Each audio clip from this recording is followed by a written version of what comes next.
नमस्कार, good morning. स्वागत है आप सभी का बाजार सवेरे में। मैं हूं आपके साथ कविता थपलियाल, मेरे साथ में मेरी सहयोगी तृप्ति उपाध्याय। और हफ्ते की शुरुआत, नया दिन और नया हफ्ता, ऐसे में बाजार के लिए क्या ट्रिगर्स मिल रहे हैं, स्टॉक स्पेसिफिक एक्शन लेके ग्लोबल बाजारों को हम कैसे इस वक्त देखें पढ़ें, ताकि हमें समझ में आए कि हमारे लिए आज का दिन कैसे रह सकता है शेयर बाजार में।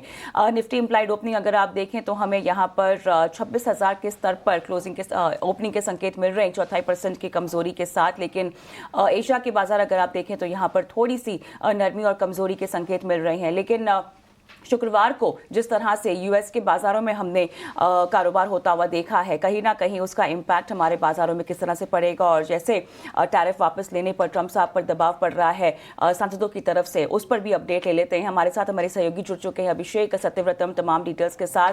अभिषेक, हाय मॉर्निंग और हैप्पी मंडे। लेकिन कितना हैप्पी मंडे रहेगा बाजार के लिहाज से, बताइए क्या संकेत मिल रहे हैं। ग्लोबल बाजारों की बात करें, एशिया के बाजारों की बात करें, और साथ ही फ्राइडे का सेशन और वीकेंड की डेवलपमेंट बहुत दिलचस्प हुई है यूएस के बाजारों के लिए।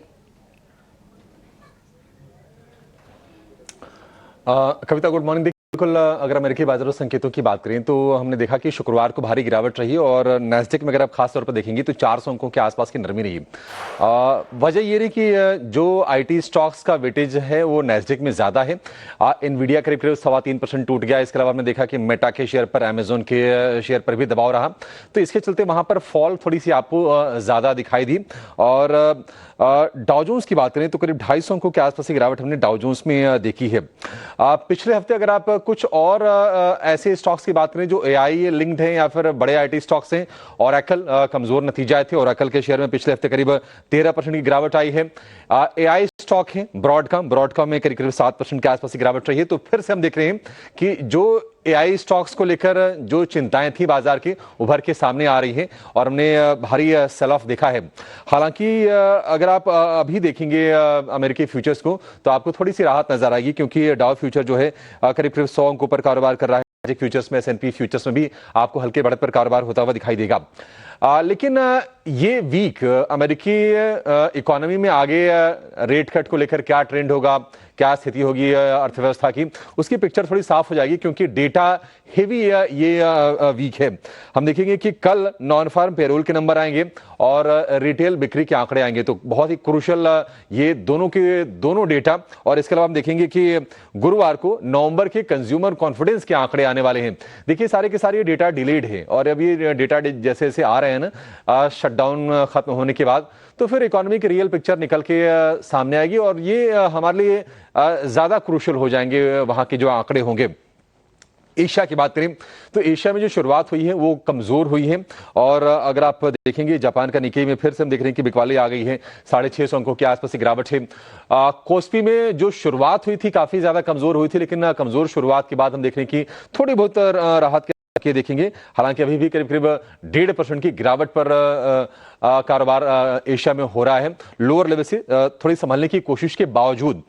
अन्य संकेतों की बात करें, फेड दरें जैसे घटी हैं, सोने में हम देख रहे हैं कि बाइंग मोमेंटम बरकरार है और जो कॉमेक्स पर भाव है $4,350 के आसपास के हैं। चांदी ने नया रिकॉर्ड बनाया था और रिकॉर्ड पर जाने के बाद चांदी में थोड़ा सा ठहराव आया है, हल्की फुल्की प्रॉफिट टेकिंग आई है। इसके अलावा क्रूड की बात करें तो ओवर सप्लाई को लेकर चिंता है कच्चे तेल में और इससे चलते क्रूड में थोड़ी सी हम देख रहे हैं कि प्रेशर आया है। ब्रेंट का जो भाव है $61.5 के नीचे है। अन्य संकेतों की अगर हम बात करें तो 10 ईयर की जो बॉन्ड यील्ड है वो 4.1% पर है अमेरिका में, थोड़ी सी ये बढ़ी है। और अगर हम डॉलर इंडेक्स की बात करें तो ये 98.5 के आसपास के लेवल आपको दिखाई देंगे। बट बॉन्ड यील्ड का बढ़ना निश्चित तौर पर भारतीय बाजार के लिए एक नेगेटिव ये संकेत है। लेकिन अपना संकेत गिफ्ट निफ्टी 98.4 98 अंकों की गिरावट के साथ खुलने की संकेत दे रहा है। हालांकि पिछले हफ्ते हमने हफ्ते के 2 दिन बाजार में रिकवरी वाले मूव देखे, 26,000 के ऊपर निफ्टी गया भी। आज फिर से एक वीक स्टार्ट की हम उम्मीद करके चल रहे हैं। अब देखिए क्या है कि अब ये मुश्किल से 12-13 ट्रेडिंग सत्र इस साल के रह गए होंगे। अब देखते हैं कि अमेरिका में ट्रेडर्स की एक्टिविटीज क्या होती है। एफआईज भी थोड़ी छुट्टी पर जाते हैं, तो हो सकता है कि एफआईज का प्रेशर आप फिर से यहाँ पर और बढ़ते हुए देखें। लेकिन ये बात सच है कि अमेरिका में भी ट्रंप पर टैरिफ को लेकर नेगोशिएट करने का प्रेशर बढ़ रहा है। देखते हैं कि आगे इसमें डेवलपमेंट क्या आता है। देखिए, जब तक दोनों देशों की तरफ से कोई आधिकारिक बयान ना आ जाए, टैरिफ के मुद्दे पर या फिर ट्रेड के मुद्दे पर। अब ये हमारे यहाँ तो स्टेटमेंट आ गए थे हमारे चीफ इकोनॉमिक एडवाइजर साहब का कि नहीं वो मार्च तक वो डील देख रहे हैं, लेकिन पुख्ता जानकारी ऑफिशियल सोर्सेज जो कि आपका वाणिज्य मंत्रालय जब तक ना कह दे कि ये तारीख है और इन मुद्दों पर सहमति बन गई तब तक ये सारी चीजें तो निकल के आ ही रही कविता लगातार।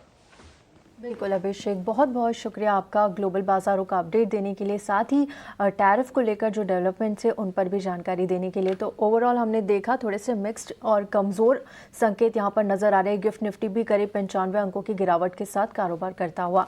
चलिए FIs DIs के आंकड़ों पर एक बार नज़र डाल लेते हैं। लगातार बिकवाली करते हुए FIs, यहाँ पर जो आखिरी सेशन था शुक्रवार का, वहाँ पर 1114 करोड़ की बिकवाली का आंकड़ा FIs की ओर से आया। DIs ने लगातार खरीदारी की है, 3868 करोड़ की खरीदारी का आंकड़ा दिया है शुक्रवार के सेशन में। FIs इंडेक्स फ्यूचर्स में देखिए 657 करोड़ की बिकवाली का एक आंकड़ा यहां पर भी दिखा है। इंडेक्स ऑप्शन में 6366 करोड़ की खरीदारी का आंकड़ा देखने को मिला। 738 करोड़ की खरीदारी का आंकड़ा स्टॉक्स फ्यूचर्स में आया है, वहीं स्टॉक्स ऑप्शन में 174 करोड़ की खरीदारी का आंकड़ा आया है। 8 दिसंबर से 12 दिसंबर तक लगातार बिकवाली का आंकड़ा यहां पर FIs है, वहीं DIs लगातार खरीदारी करता हुआ नजर आ रहा है। 8 दिसंबर से 12 दिसंबर तक लगातार यहां पर एक खरीदारी का रुझान DIs की ओर से नजर आया है। चलिए अब आगे बढ़ते हैं और इस वक्त हमारे साथ हमारे मार्केट एक्सपर्ट के तौर पर आज अरिहंत कैपिटल के रत्नेश गोयल हमारे साथ जुड़े हैं। गुड मॉर्निंग रत्नेश जी, बहुत बहुत स्वागत है आपका बाजार सवेरे में। मैं तृप्ति आपसे बात कर रही हूँ। बाजार के साथ ही शुरुआत करेंगे, किस तरह का सेटअप आज के लिए नजर आ रहा है? हफ्ते का पहला कारोबारी दिन है आज और शुक्रवार को करीब आधे % की तेजी के साथ हमने निफ्टी, सेंसेक्स और बैंक निफ्टी की क्लोजिंग देखी थी। आज के लिए क्या सेटअप देख रहे हैं आप? Very good morning Satti, good morning everyone, सभी दर्शकों को नमस्कार। मुझे ऐसा लगता है बजाज जैसे हम कंटिन्यू बोलते आ रहे हैं कि 26,100 से 26,200 के आसपास सप्लाई लेगा और नीचे में 25,800 का एक सपोर्ट रहेगा। तो अभी मुझे ऐसा लगता है इसी रेंज में बाजार अभी भी घूमेगा। नीचे कहीं पे भी जब 25,800 850 के आसपास में बाइंग की खरीदारी बनेगी, ऊपर प्रॉफिट बुकिंग, तो आज के सत्र में मुझे ऐसा लगता है कि गिफ्ट निफ्टी का जो 100 अंकों की गिरावट के साथ खुलने के संकेत दे रहा है, तो 25,950 25,901 ऐसे सपोर्ट जोन बन सकते हैं। नीचे खुलने के बाद में थोड़ा बहुत कंसोलिडेट करके थोड़ी बहुत कुछ स्टॉक स्पेसिफिक एक्शन हमको देखने को मिल सकता है। ऊपर में वापिस 26,080 26,150 सप्लाई जोन रहेगा, यहाँ पे प्रॉफिट बुकिंग बनेगी। तो ओवरऑल मुझे रेंज बाउंड दिखता है with stock specific. Bank Nifty में मुझे ऐसा लगता है कहीं ना कहीं अभी भी कंसोलिडेशन चलता रहेगा। हो सकता है कहीं ना कहीं बैंक निफ्टी सपोर्ट हमको वापिस देखने को मिले। 59,150 59,000 कुछ सपोर्ट जोन रहेंगे। ऊपर में 59,650 59,750 की सप्लाई जोन रहेंगे। तो बैंक निफ्टी भी रहेगा। मुझे ऐसा लगता है कि रेंज बाउंड एक्टिविटी पर कहीं ना कहीं थोड़ा सा सपोर्ट बैंक निफ्टी से आते हमको देखने को मिल सकता है। चलिए, लेकिन बाजार के सेटअप के साथ रत्नेश, क्योंकि आज हफ्ते का पहला कारोबारी दिन है और ऐसे में आपकी ट्रेडिंग कॉल जानना चाहेंगे। साथ ही बताइएगा कि कितने दिनों का प्ले है जो आप रेकमेंड भी कर रहे हैं। हाय, गुड मॉर्निंग। हाय कविता, गुड मॉर्निंग। मुझे ऐसा लगता है कि थोड़ा सा नीचे खुलेगा, थोड़ा सा मैंने थोड़ा सा डीप स्टॉप लॉस के साथ में दिया है, पर 1-2 दिन के लिए मुझे ऐसा लगता है इनमें अच्छा मोमेंटम को देखने को मिल सकता है। सबसे पहले जैसे मैंने कहा कि बैंक को से सपोर्ट मिल सकता है, तो कोटक बैंक में मुझे एक अच्छा यहाँ पे आउट परफॉर्मेंस देखने को मिल रहा है। लंबे कंसोलिडेशन में ब्रेकआउट हमको गुरुवार के दिन देखने को मिला था। फ्राइडे को भी थोड़ा सा कंसोलिडेशन देखने को मिला। मुझे अब ऐसा लगता है कि अगर बैंक निफ्टी लीड करेगी तो कोटक बैंक में मोमेंटम आएगा। स्टॉप लॉस रखेंगे 2120 रुपए का, टारगेट जो बन सकता है 2250 रुपए का। और जो दूसरा है वो जो मेटल में आउट परफॉर्मेंस देखने को मिल रहा है, हिंडाल्को में एक नया फ्रेश ब्रेकआउट यहाँ पे देखने को मिल रहा है। 832 835 35 835 के स्टॉप लॉस से जो टारगेट बन सकता है 885 रुपए का। ठीक है, यहाँ पर आपने 2 बाय कॉल दी है। एक कोटक बैंक आपको यहाँ पर पसंद आ रहा है, करीब टारगेट यहाँ पर 2250 तक के देख रहे हैं आप, और 2120 का एक एसएल आपको मेंटेन करके चलना होगा कोटक बैंक पर। हिंडाल्को यहाँ आपकी पसंद है 835 के स्टॉप लॉस के साथ 885 तक के टारगेट्स आपको यहाँ पर हिंडाल्को में दिख सकते हैं। आज कोटक बैंक और हिंडाल्को पर अपनी नज़र बनाकर रखी है। रत्नेश जी, बहुत बहुत शुक्रिया आपका हमारे साथ जुड़ने के लिए और आज की ट्रेडिंग कॉल्स देने के लिए। चलिए, इसी के साथ वक्त एक छोटे से ब्रेक का। ब्रेक के बाद जल्द लौटेंगे और रुख करेंगे कमोडिटी बाजार का।